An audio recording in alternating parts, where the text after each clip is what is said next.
Bienvenue sur Développe ton Zest, la chaîne de podcast pour transformer ton leadership et ton style de management. Bonjour, je suis Martine Chaillet, coach des dirigeants et d'équipe et entrepreneur, cofondatrice de eRise Consulting et membre de Hello Coaching. Et aujourd'hui, nous allons parler de génération Z. Nombre de managers pour lesquels je travaille sont vraiment désarçonnés par la génération Y. Alors la génération Y, c'est la génération qui est née après 1980. Ils vont me dire je les comprends pas, ils n'ont plus la valeur travail, ils font passer leur vie privée avant leur vie professionnelle et les jugements sont parfois vraiment cassants. Du style ils ne veulent pas travailler, ils ne pensent qu'à eux, etc. Et voilà qu'une nouvelle génération commence à arriver dans les organisations. La génération Z. Alors la génération Z, c'est celle qui est née après 1995. Et si nous voulons intégrer, fidéliser cette génération, on doit vraiment aujourd'hui remettre à plat notre rapport au travail, notre vision même du travail, de ce que c'est que l'engagement, de la fidélité, etc. Et pour mieux comprendre cette génération, quoi de mieux que d'aller l'interroger? J'ai avec moi aujourd'hui une digne représentante de cette nouvelle génération, Ambre Chaillet. Ambre Chaillet, qui entre parenthèses est aussi ma fille. Ambre, je suis vraiment très heureuse de faire aujourd'hui pour le premier podcast 2023 de Hello Coaching. Je suis vraiment contente qu'on fasse ce podcast ensemble. Bonjour Martine, merci pour ton invitation. Donc une brève présentation, Ambre, tu as donc 24 ans, tu es bien représentante en tout cas du début de la génération Z, on va dire. Tu as étudié un petit peu partout, aux USA, Thaïlande, Canada, Taïwan, France, Allemagne. Et tu t'es spécialisée dans le développement durable et l'innovation sociale, c'est bien ça? Exactement. Tu te dis, en tout cas dans ta vie personnelle, mais aussi professionnelle, très engagée dans la cause climatique. Et récemment, en septembre, tu as intégré Circulaire. Circulaire qui est une entreprise qui forme, conseille et crée des communautés dans le domaine de l'économie circulaire. Exactement. Ambre, est-ce que tu peux nous expliquer ce qu'est la génération Z? Est-ce que tu peux nous faire voir le monde à travers tes yeux? Avec plaisir. On y va pour la première question? On y va. C'est parti. Allez. Z et engagement. Génération Z et engagement. Parce qu'en fait, qu'est-ce qui se dit quand on lit les articles sur la génération Z ou quand on entend les gens à propos de la génération Z? Le CDI n'a plus la cote. On voit que les jeunes n'hésitent pas à quitter leur travail pratiquement du jour au lendemain, en fait, quand il ne fait plus sens. Et ce qui se dit, c'est que du coup, les jeunes ne s'engagent plus. Qu'est-ce que tu en penses? Et où est-ce qu'on sont où est-ce qu'on est cette génération Z par rapport à ce thème d'engagement? Alors je pense que les jeunes aujourd'hui, la génération Z, ou en tout cas les personnes notamment qui sortent de grandes écoles de commerce et d'ingénieurs, sont des personnes très engagées. Ça se retrouve moins dans des formes traditionnelles comme les syndicats, les partis politiques, que dans des associations. Mais je pense qu'on nous appelle la génération Z, on l'appelle aussi la génération climat. Et on est engagé dans plein de causes diverses, que ce soit, comme moi, la lutte cause climatique, perte de biodiversité, plus dans le social sur l'insertion sociale, la cause LGBT, la cause contre le racisme, etc. Donc je pense qu'on est... Donc engagé plutôt socialement et dans des causes sociétales, je pense. Et en entreprise, effectivement, on dit beaucoup que notre génération n'est pas engagée, motivée en entreprise, et je pense que c'est pas le cas. Je pense qu'on peut être très engagé si on retrouve du sens dans notre travail, si on se sent valorisé dans notre travail, écouté, pas seulement entendu, mais écouté dans notre travail, qu'on nous donne des responsabilités. Dans ces cas-là, on est engagé. Pour répondre à ta question, le CDI n'a plus la cote. Pour moi, en tout cas, c'était pas le cas parce qu'on est dans un monde qui change constamment, très vite. On est la génération des technologies, la génération de la fast fashion, des réseaux sociaux. Et donc moi, j'avais besoin de stabilité et le CDI m'a permis d'avoir cette stabilité. Mais de manière générale, je pense que c'est pas forcément que le CDI n'a plus la cote, mais qu'on a d'autres opportunités aussi. Des opportunités, voilà, comme je disais avant, de s'engager dans des associations, d'avoir des contrats qui sont plus flexibles, qui sont plus courts et qui nous permettent potentiellement de faire plusieurs choses à la fois. Parce que la diversité attire beaucoup les jeunes aujourd'hui. Oui, on vous appelle aussi la génération zappeuse en fait. Multitâche aussi. Multitâche, zappeuse. On a d'ailleurs, on en reparlera plus tard, mais on a justement les fameux slashers. Donc les jeunes en fait qui vont cumuler plusieurs tâches. Certaines rémunérées d'ailleurs, certaines ont un engagement dans des associations par exemple. Alors, deuxième question donc sur fidélité absolue versus fidélité choisie. Après des générations qui sont loyales, voire dévouées, voire entièrement dévouées à leur entreprise ou à leur organisation. Les jeunes, aujourd'hui les moins de 30 ans, donc fin de génération Y, début de génération Z, semblent choisir avec soin l'entreprise qu'ils vont intégrer, qu'ils vont rejoindre. Qu'est-ce que tu en penses? Et du coup, peut-être que tu peux nous faire part de ce qui t'a guidé, orienté dans ton choix d'entreprise. Le monde aujourd'hui change très rapidement et c'est beaucoup plus difficile déjà d'être fidèle à une organisation lorsque l'on voit ce qui se passe à l'extérieur. Mais je pense que la nouvelle génération est peut-être plus dévouée à une cause, à une communauté, à des valeurs plutôt qu'à une entreprise. C'est vrai, mais ça ne veut pas dire que lorsqu'on est dans une entreprise, on n'est pas dévoué à cette entreprise. Ça veut potentiellement dire qu'on va rester moins longtemps dans une entreprise, qu'on va essayer de voir différentes choses. Mais je pense qu'on peut aussi, on nous dit oui qu'on n'est pas dévoué à une entreprise, mais je pense qu'on peut être dévoué à une organisation, à une entreprise, si celle-ci fait du sens pour nous, si celle-ci est alignée avec nos valeurs et nos convictions. Et du coup, toi, quand tu as choisi, j'étais bien passée à ce moment-là, je sais que tu avais beaucoup de critères en fait pour choisir ta première entreprise que tu as rejointe, dont tu es salarié aujourd'hui. Est-ce que tu peux nous dire quels critères ont été importants pour toi? À quoi est-ce que tu as fait attention quand tu as sélectionné et choisi ton entreprise? Oui, effectivement, j'avais un grand nombre de critères pour choisir mon entreprise de rêve. Tout d'abord, la cause climatique, parce que je voulais m'engager professionnellement dans la cause qui me tient à cœur, cause climatique et perte de biodiversité, cause environnementale de manière générale.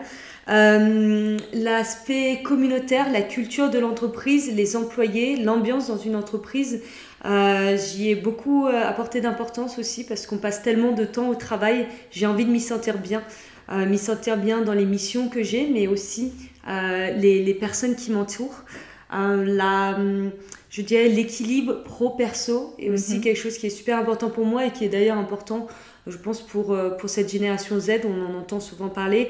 Tu peux peut-être nous dire équilibre pro-perso. Toi, par exemple, qu'est-ce qui a été important dans la structure que tu as choisie?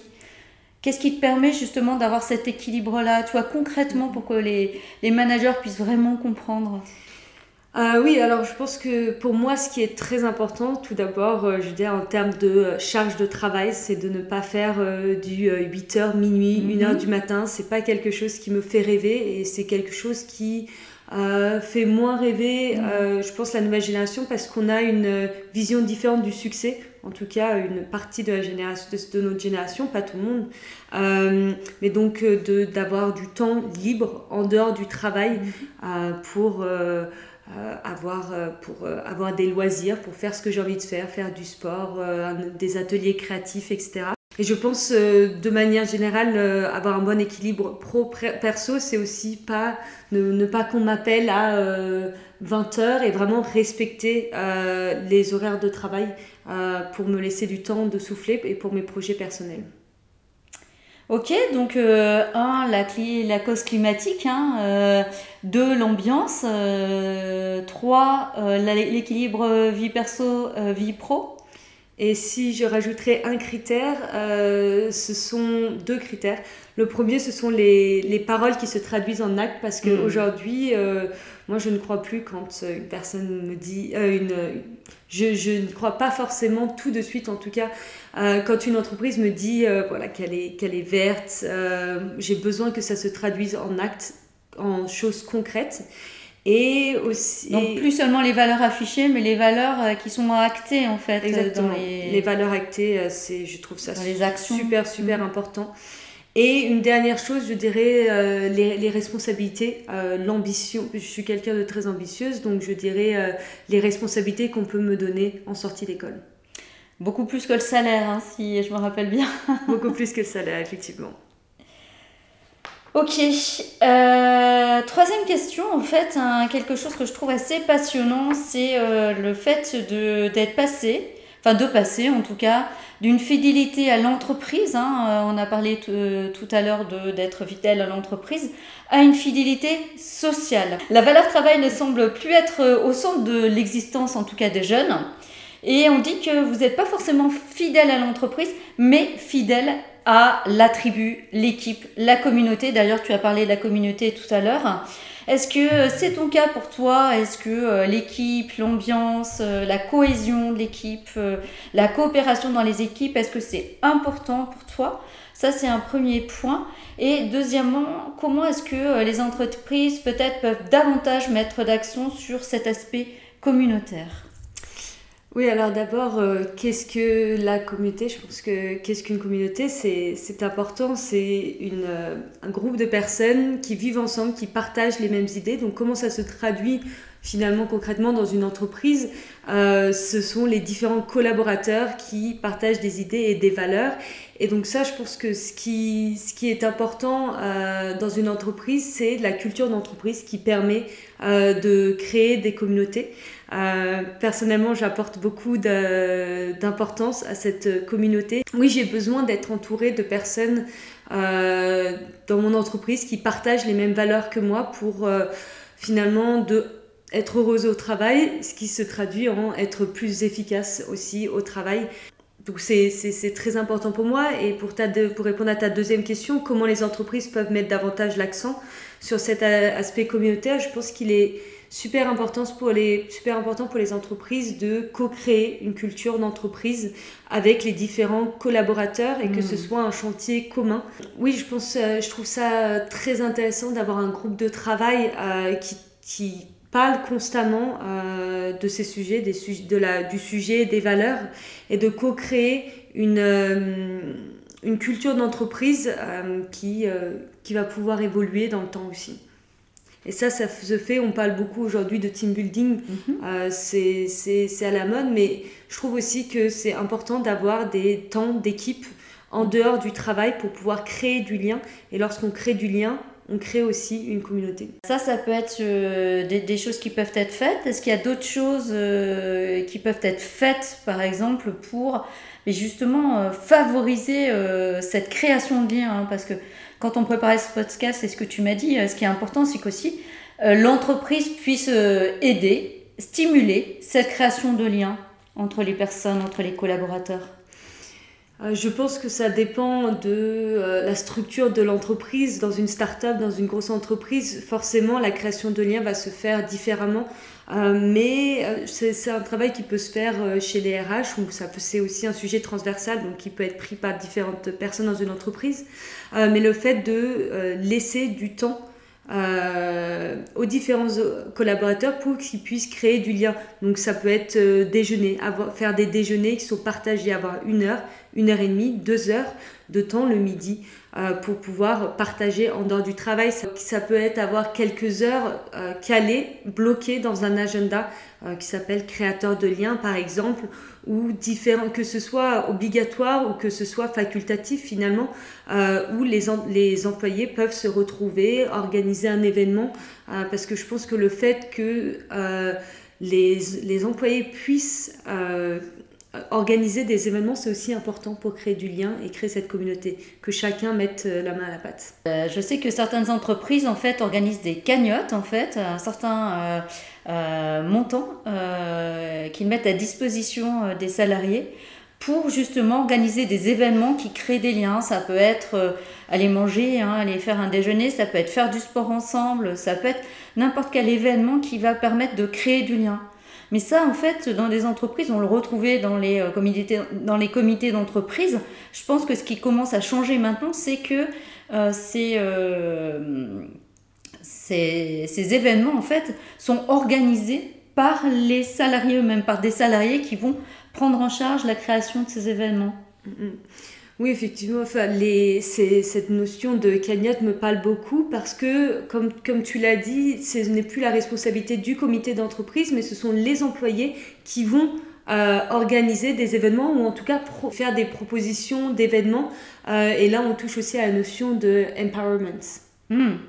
Et puis de confiance aussi. C'est-à-dire que l'entreprise, le management fait confiance aux salariés pour organiser ces événements. Allez, quatrième question, avant-dernière question. On en a parlé, on a effleuré un peu le sujet tout à l'heure sur la flexibilité, justement Z et flexibilité, avec plusieurs données en amont. D'après une étude qui a été menée par Ipsos en 2017, les jeunes accordent de l'importance à cet équilibre vie personnelle, vie professionnelle. Certains d'entre eux, comme je le disais, donc ont plusieurs activités professionnelles en même temps. D'après cette même étude, 63% des jeunes Français envisagent de faire un break à un moment ou à un autre de leur carrière. Ça peut être un break de plusieurs mois, voire d'une année. Et ce besoin de souplesse, de flexibilité, on va le retrouver aussi dans la flexibilité souhaitée des horaires, des parcours, des lieux géographiques. Qu'est-ce que tu en penses et où en sont les entreprises par rapport à cette question de flexibilité et qu'est-ce qu'elles peuvent faire pour répondre davantage à ces besoins de flexibilité? Oui, alors tout d'abord, tu as parlé des breaks et c'est vrai qu'on voit de plus en plus de jeunes Français, même entre le lycée et le début des études supérieures, pendant les études supérieures, juste après les études supérieures ou pendant le début de leur vie professionnelle, faire des breaks parce qu'on est une génération qui apporte beaucoup d'importance à l'identité, à la recherche de sens, la recherche d'identité. Et je pense que c'est ce qu'on recherche aussi en faisant des breaks. On recherche tout simplement notre identité, en tout cas beaucoup de personnes recherchent leurs identités et on a ce besoin de diversité comme on a effleuré ce sujet aussi tout à l'heure. On est une génération qui est plutôt multitâche. On aime entreprendre plein de différents projets. Et les entreprises aujourd'hui, en tout cas les entreprises françaises, commencent à prendre en compte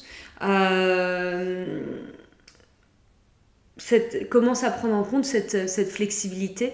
On a vu l'émergence du télétravail avec la crise du Covid. Donc ça, c'est une façon de donner plus de flexibilité à l'employé. Mais ensuite, il y a aussi une question de confiance qui est importante. Effectivement, il y a certaines entreprises qui est très flexible sur le télétravail, d'autres entreprises qui interdisent le télétravail le mercredi, le lundi, le vendredi, parce que tout simplement, ils n'ont pas forcément confiance en leurs employés. Donc je pense qu'il est très important de faire confiance aux jeunes. En tout cas, moi, quand on me fait confiance, je suis plus efficace que quand on me fait pas confiance. C'est quelque chose de très important. Mais ensuite, il y a aussi plein d'autres manières de répondre à ce besoin, à cette envie. En tout cas, c'est d'être aussi potentiellement plus flexible sur les breaks. On parlait des breaks et donc offrir la possibilité à l'employé de prendre un break non payé, potentiellement de prendre des vacances non payées pendant 3 mois, 4 mois, 5 mois. Après, il faut qu'il y ait il faut qu'il y ait un cadre strict qui encadre ces breaks, mais en tout cas donner l'opportunité aux employés d'aller voir ailleurs avant de revenir ou d'engager un projet personnel avant de revenir dans l'entreprise. C'est super important et ça éviterait un turnover aussi important des jeunes. C'est fait d'ailleurs dans ton entreprise, hein, tu m'en parlais quand on a préparé ce podcast. Effectivement, j'ai un de mes collègues qui a pris 3 mois off et qui va faire la traversée de l'Atlantique à la rame. Et l'entreprise lui a accordé ces 3 mois off pour poursuivre son projet perso, ce qui a eu un effet très très positif sur toute l'entreprise qui s'est sentie empowerée. Merci Ambre. Dernière question, jeûne et reconnaissance existentielle. On sait que la reconnaissance est un facteur de motivation et d'ailleurs de démotivation important des collaborateurs. Aujourd'hui, les entreprises ont tendance à reconnaître les salariés en fonction de leur atteinte des résultats et aussi des efforts qu'ils mettent en œuvre pour atteindre ces résultats. Or, il semblerait que la génération Z ait davantage besoin d'une reconnaissance existentielle, c'est-à-dire une reconnaissance pour eux en tant que personne. Est-ce que c'est ton cas et du coup, comment est-ce que c'est le cas peut-être des gens que tu connais qui sont autour de toi? Et qu'est-ce que ça veut dire donc du coup en termes de management, des RH, ce besoin justement de reconnaissance existentielle? C'est un sujet qui me parle beaucoup. J'ai besoin de cette reconnaissance existentielle et que les différents collaborateurs de mon entreprise, les managers, prennent du temps pour aussi apprendre à me connaître, écouter mes projets personnels. Et ça va aussi avec cette notion de communauté dont on a parlé auparavant. J'ai besoin de pouvoir pouvoir m'affirmer au sein d'une entreprise et de pouvoir garder mon identité, de ne pas cacher qui je suis lorsque je suis en entreprise et d'être une personne totalement différente lorsque je suis à l'extérieur de l'entreprise. Et ça, je pense qu'il y a différentes manières de donner cette reconnaissance existentielle. Ça peut être tout simplement que des managers prennent des cafés avec les employés pour leur en demander plus sur leurs projets, mais que ce soit des projets personnels mais aussi professionnels. Quelles sont les ambitions d'un employé au sein d'une entreprise, quelles sont les missions qui l'intéresseraient, quels sont les projets transversaux qu'ils veulent mener. Moi, je suis vachement pour aussi la culture des feedbacks. Oui, on en parlait, important. Très important. Beaucoup plus, je fais une parenthèse, beaucoup plus que pour la génération X ou les boomers, et même plus encore que la génération Z. C'est plus que pour la génération Y. C'est une génération qui a énormément besoin de feedback. Tu peux nous en parler Oui, que ce soit des feedbacks à chaud, donc directement après une réunion par exemple, ou des feedbacks à froid, caler des temps d'échange tous les mois, tous les 2 mois, tous les 3 mois pour avoir des retours. C'est super important pour moi, tout d'abord pour connaître des axes d'amélioration, pour réussir à monter en compétences au sein de mon entreprise. Je trouve que c'est important d'avoir des feedbacks et on peut aussi utiliser ce moment finalement pour renforcer les liens et pour parler justement et pour recevoir cette reconnaissance existentielle. Et donc parce qu'elle est faite aussi non seulement par tes hiérarchiques mais aussi par tes pairs en fait. Exactement, moi j'ai toutes les 2 ou 3 semaines un entretien avec mon mentor, qui n'est pas mon manager, qui est une personne qui m'a suivi au tout début lors de mon onboarding.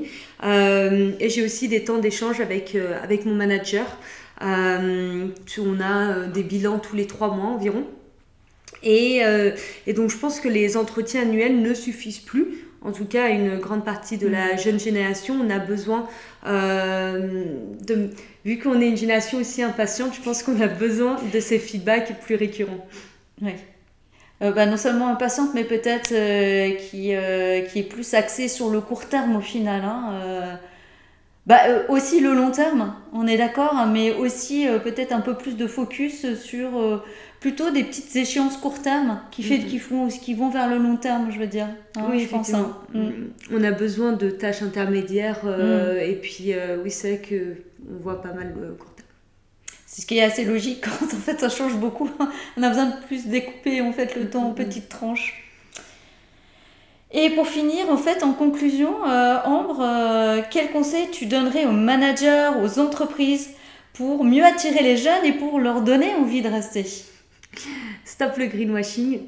Moi, je pense que c'est super important, comme on en parlait, que les paroles soient suivies des actes, que ce ne soit pas des paroles en l'air, de pas seulement entendre, mais aussi d'écouter ces jeunes talents, de leur donner de la responsabilité, de leur donner de la flexibilité, de co-construire cette culture d'entreprise ou de co-construire finalement le futur de l'entreprise avec les différents collaborateurs, qui soient jeunes ou même plus âgés. Je pense que c'est important d'avoir tous les points de vue. Et pour leur donner envie de rester, oui, je dirais juste faites-leur plus confiance et ils ne vous décevront pas. Merci Ambre, nous allons rester sur ces mots de sagesse, mots de fin de sagesse. Merci de nous avoir montré le monde à travers tes yeux. Merci à toi. C'était Martine Chaillet. Vous pouvez me retrouver sur LinkedIn, Martine Chaillet, CHAI2LET. Et vous pouvez aussi vous abonner à notre chaîne de podcast Développe ton zeste, en sortie les lundis à 18h15. À très bientôt. Abonnez-vous.